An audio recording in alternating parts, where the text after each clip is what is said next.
Hello everybody, today I'd like to show you the new version of the SS32 language. This version is now written for the core OpenGL using GLSL40 graphics. So navigation is a lot faster as well as typing. It feels a lot like the original PC32, which is still the fastest, but it's pretty good as of now.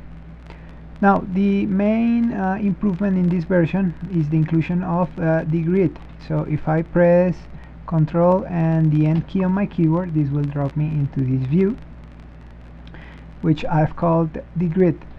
So what the grid does is partition and display the entire memory space available to you, which is all the memory, 256 megawords. That's about 1 gigabyte of RAM, and you are able to navigate it and organize your source code in what I like to call books.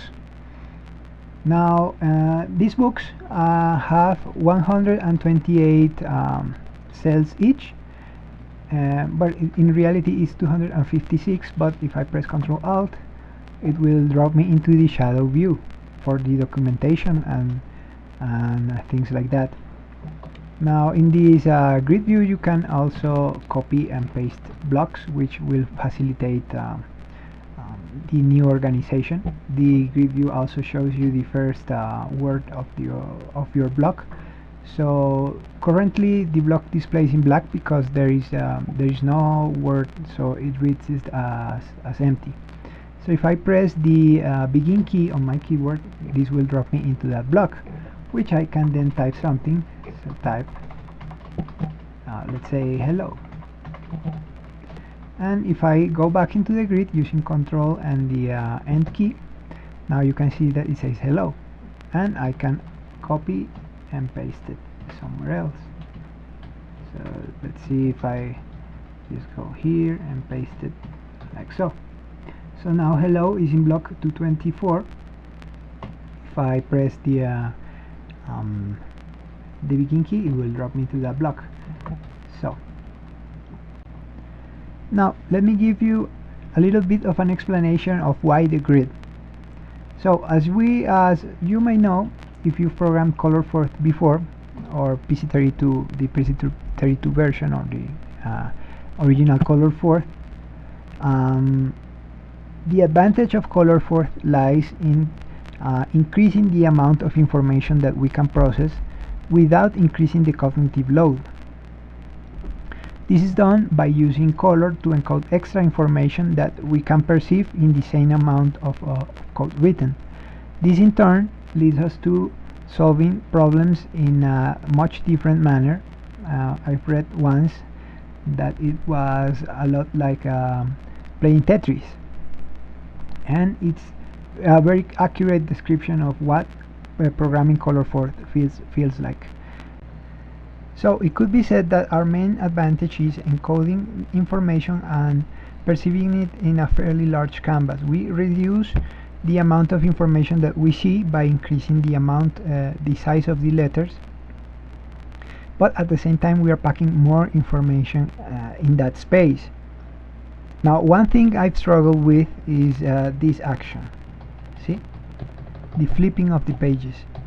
Even though the problems are solved in very little code, for example my assembler, my editor, the base system, it's only about what, 16-17 blocks. That's 16-17K of memory, of source code, but even then, having a large canvas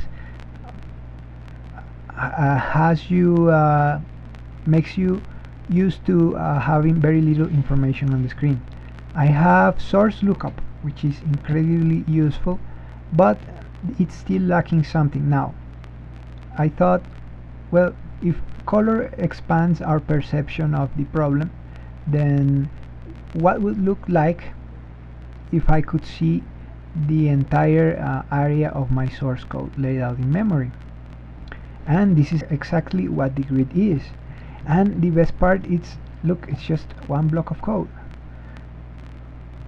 it's just a few lines, and in these few lines um, we can now have our memory laid out in front of us. This allows us to see the structure of our code, how much code are we using, but we can also check the entire memory space that we have available. So for example, if I were to write some binary data and store it in a block, I could preview that block, and I could know exactly where it is and the neighbors of that block. Now this is the final answer I've arrived, but along the way there were other tries. For example, there's this grid ed, which you can see when you download the newest version, and if you press F5 it will drop you into a very similar environment, but in this environment it's very different. It separates the layout of the grid from the layout of the memory of the real machine. So for example, let's say if I press escape and get my command line and put the let's say block number 34 and say data, this will give me a link to that block, which I can then jump in using the begin key, just like how you would look up source. And if I go back out, it will bring me back to the grid. Now I think this is useful, but at the same time I basically threw away this code, even though, for example, I could do something like this, like say GG, and what GG does is give me another grid, so it's a short for get me a grid, and I can go inside that other grid. I also implemented some 5-bit tokens just for having some messages. So for example, I could say a grid, and if I go back it will display the first item of that set. Now I think this is good for organization, but at the same time I feel as if I'm losing one of the main advantages we've had. So let me just reboot it and wait a second here, go back into my grid, and if you've been familiar with blocks, or if you have read some of Mr. Chuck Moore's writings and Jeff Fox's writings as well, they always propose to use the blocks, and you shouldn't throw away your advantages.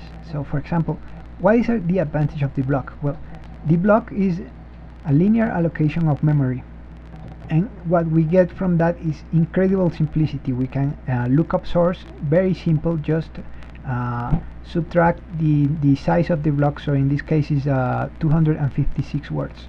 So I subtract 256, and now I am in the previous block where I can just look up the source. We can load source very easily, just get me an address at 256, and that's the next block that we load. It's just elemental, and it's very simple. So I think that by throwing away that, for example, by using that this second editor here, what we are doing is throwing away our advantage. Now there is something even deeper than that. For example, this is just 6 blocks of code, which is just very small, but this other implementation is just one block of code. So it really makes you think about what is the right way to go about this kind of programming. Now let's talk about the OpenGL implementation. Now this is something I'm not very proud of, but it's useful. For example, if you remember the SMD instruction that I've presented in my last video, you may have noticed that the instruction allows for extra instruction sets. Well, what I did to implement OpenGL GLSL is exactly that. So let me show you here in my source code. This is the implementation of the OpenGL core language machine.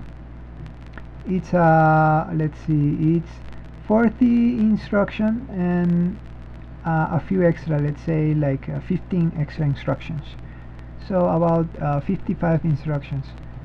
So it's a bit of a clutch, but it works, and I can always eventually just throw it away because it's just an instruction set that I may in the future no longer need. It serves its purpose.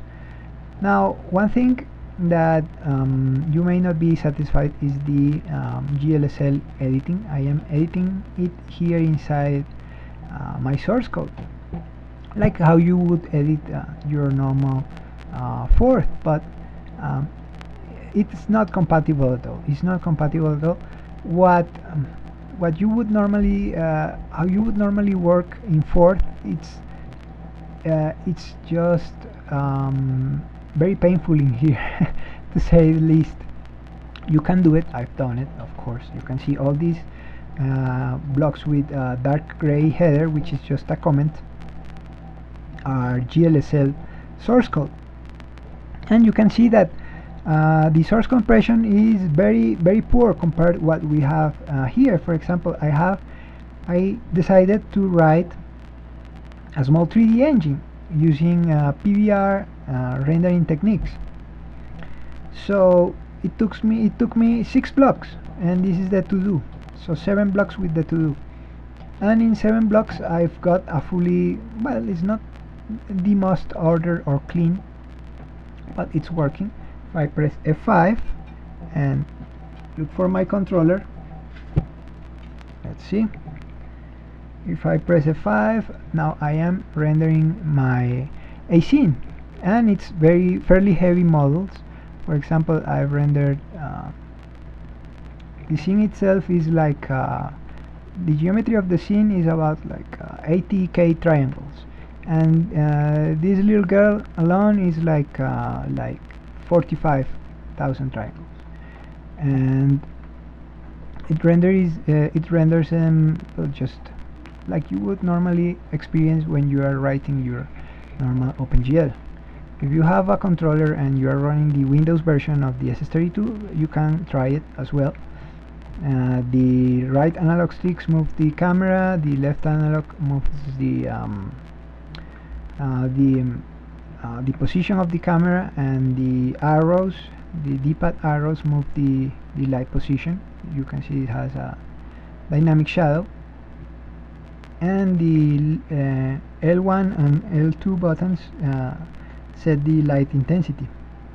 I even added some point lights, so when after the light intensity goes down somewhat, the point lines turn on, even down here. So, and I'm doing that here in Houdini. Let me show you the scene I'm currently working on. And for example, I generate the scene, and I have a node here that will export the scene for me. So let's say I go here and let me go to the skeleton up here. If I go to the skeleton and let's say that I take the jaw and open it a little bit, something like that, and now I go down here and click export, and I go, let's see, I repack this and go back into my color Forth here and go to the scene, and you can see that her mouth is now just a little bit open.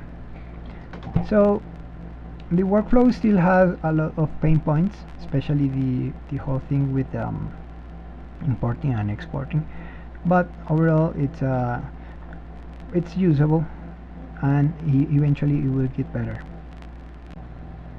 I've also implemented this whole grid thing in software, in the software version of the editor, which is still available if you want to use it, or you just can use the GLSL version because you may not have a GPU that's relatively new, or for example like me, you may be porting it to other platforms. So to run the software version, all you have to do is go in block 34, the one with the editor, this one here, and comment this 144 load. Press escape, F5, and you save, and the next time that you boot, you will be in software mode, and it's not a lot different. It uses the same font, Movement is a bit more sluggish because it has to write to the frame buffer all the time, but it's still faster than the version before, about 4 to 5 times faster, so it doesn't feel sluggish at all like the version before.